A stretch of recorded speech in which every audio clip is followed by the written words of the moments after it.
تو یہ عرب میں کوئی اسٹرانگ حکومت، مضبوط حکومت نہیں ہوگی، اور مسلمان جب زیادہ قتل ہونے لگیں گے تو سب اکثر ہجرت کر کے مدینے چلے جائیں گے.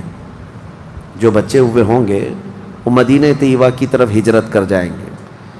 اب مدینہ طیبہ میں مسلمان رہ رہے ہوں گے، کیونکہ میرے آقا صلی اللہ علیہ وسلم کی حدیث ہے، ان الایمان لا یأزر الی المدینہ کما تأزر الحیۃ الی جحرہا.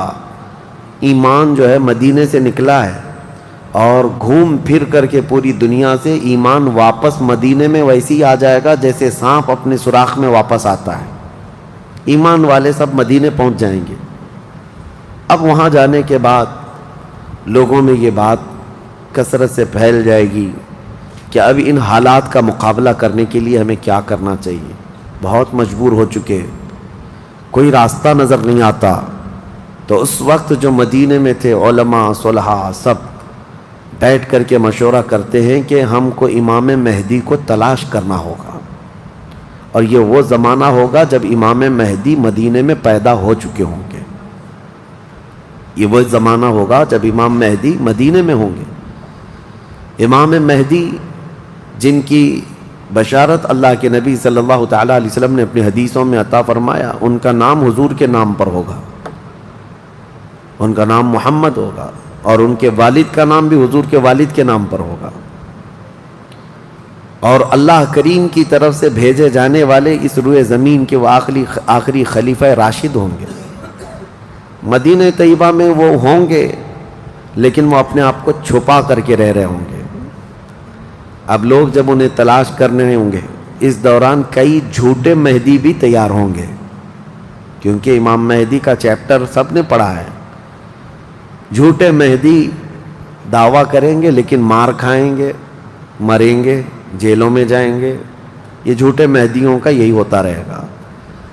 امام مہدی اپنے آپ کو چھپا رہے ہوں گے کہ کہیں لوگ مجھے پکڑ کر حاکم نہ بنا لیں، امام نہ بنا لیں. اب لوگ جب تلاش زیادہ کر دیتے ہیں تو پھر امام مہدی کو کچھ لوگ مدینہ طیبہ میں پہچاننے لگتے ہیں. تو امام مہدی مدینہ چھوڑ کر مکہ آ جاتے ہیں، مکہ ہجرت کر کے آ جاتے ہیں. اپنے آپ کو چھپا کر کے رہ رہے تھے مکہ مکرمہ میں. یہی رمضان کا موقع، وہ خانہ کعبہ کا طواف کر رہے ہوں گے، حجر اسود کے قریب لوگ. اچھا یہ بھی میں بتا دوں، جتنے دنیا میں ابدال، اقطاب، اولیاء ہوں گے وہ سب ہجرت کر کے اس وقت مکہ میں پہنچے ہوں گے. مکہ میں سارے اولیاء ہوں گے اس وقت، اور طواف کے دوران سب لوگ پہچان لیں گے امام مہدی کو اور ان کو پکڑ لیں گے، اور ان کا ہاتھ پکڑ کر سارے لوگ کہیں گے اب ہم آپ کے ہاتھ پر بیعت کرتے ہیں، آپ امام برحق ہیں اور آپ ہمارے حاکم ہو جائیں. امام مہدی منع کر رہے ہوتے ہیں، اسی وقت آسمان سے ایک آواز آتی ہے. اس آواز میں خاص یہ کہا جاتا ہے ھذا خلیفۃ اللہ المہدی، یہ اللہ کا خلیفہ مہدی ہے. اس آواز کو سن کر سب ٹوٹ پڑتے ہیں. امام مہدی سب کو بیعت کرتے ہیں، پھر واپس یہی قافلہ لے کر مدینے پہنچتے ہیں روضہ رسول پر. میرے آقا صلی اللہ تعالیٰ علیہ وسلم کی بارگاہ میں جب پہنچتے ہیں تو اہل مدینہ بھی ان کے ہاتھ پر بیعت کرتے ہیں، اور ایک پوری فوج تیار ہوتی ہے. یہ انقلاب کا دور ہے. جتنی جنگیں ان کتوں نے کی تھیں، جتنا ظلم رچایا تھا پوری دنیا میں، اب ریورس ہونے کا ٹائم آ جاتا ہے. حضرت امام مہدی اس فوج کو لے کر ملک شام کی طرف جاتے ہیں. حالات ملک شام کے ایسے ہو چکے ہوں گے کہ ملک شام میں عیسائیوں کی حکومت قائم ہو چکی ہوگی.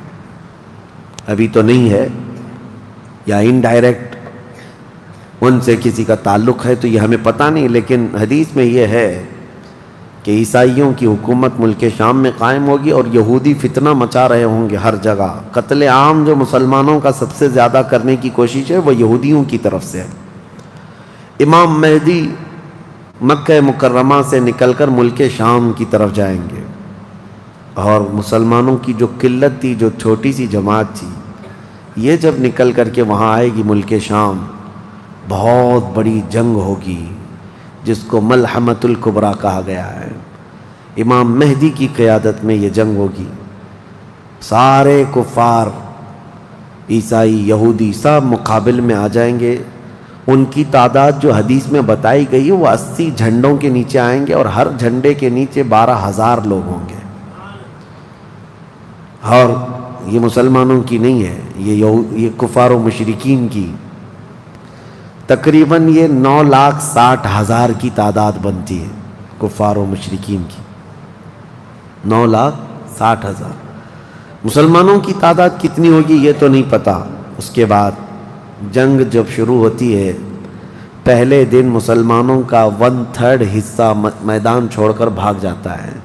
جو کمزور دل تھے وہ چلے جائیں گے، اور ان کے متعلق کہا گیا ہے کہ یہ ایسے لوگ ہوں گے جن کی توبہ کبھی نہ قبول ہوگی، اور روئے زمین کے سب سے بدترین لوگ ہوں گے. وہ سب سے بدترین لوگ ہوں گے جو میدان چھوڑ کر بھاگ چکے ہوں گے. 1/3.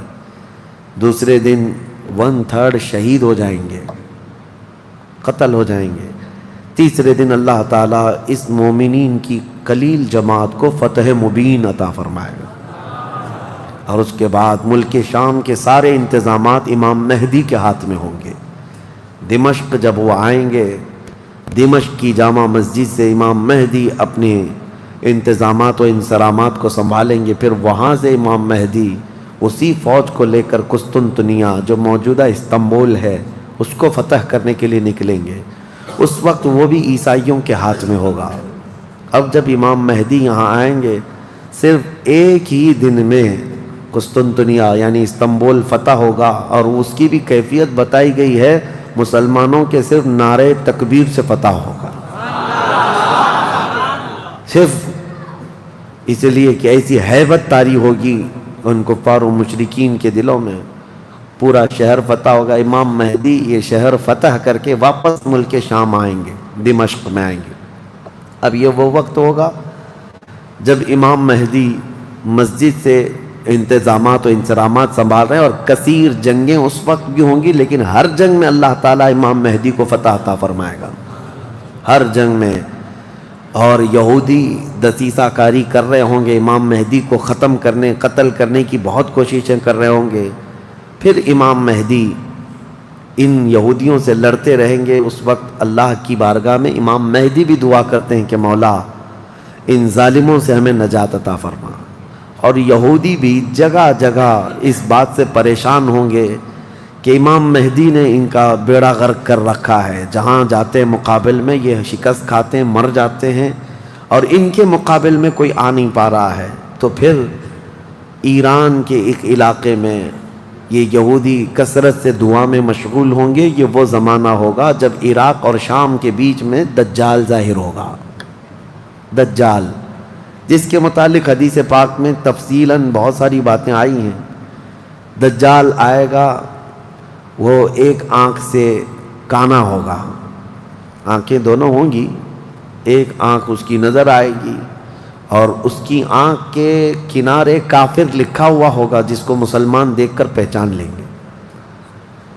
اور وہ بڑا بھاری بھرکم طاقتور ہوگا، اور اللہ تعالیٰ اس کو بہت سارے خارق عادات چیزیں عطا کرے گا. وہ ظاہر ہوگا اور سب سے پہلے یہودیوں میں آ کر کے ہی بیعت لے لے گا، یعنی اپنے آپ کو پہلے رسول بنائے گا. اور پھر سارے یہودی، حدیث پاک میں تو ہے کہ اصفہان ایران کے 50,000 یہودی اس کی فوج میں شامل ہوں گے. ہاں، جس کو یہ مسیحا کہتے ہیں اور اس کے انتظار میں بلیاں چڑھا رہے ہیں. یہ ظاہر ہوگا عراق اور شام کے بیچ میں ہے.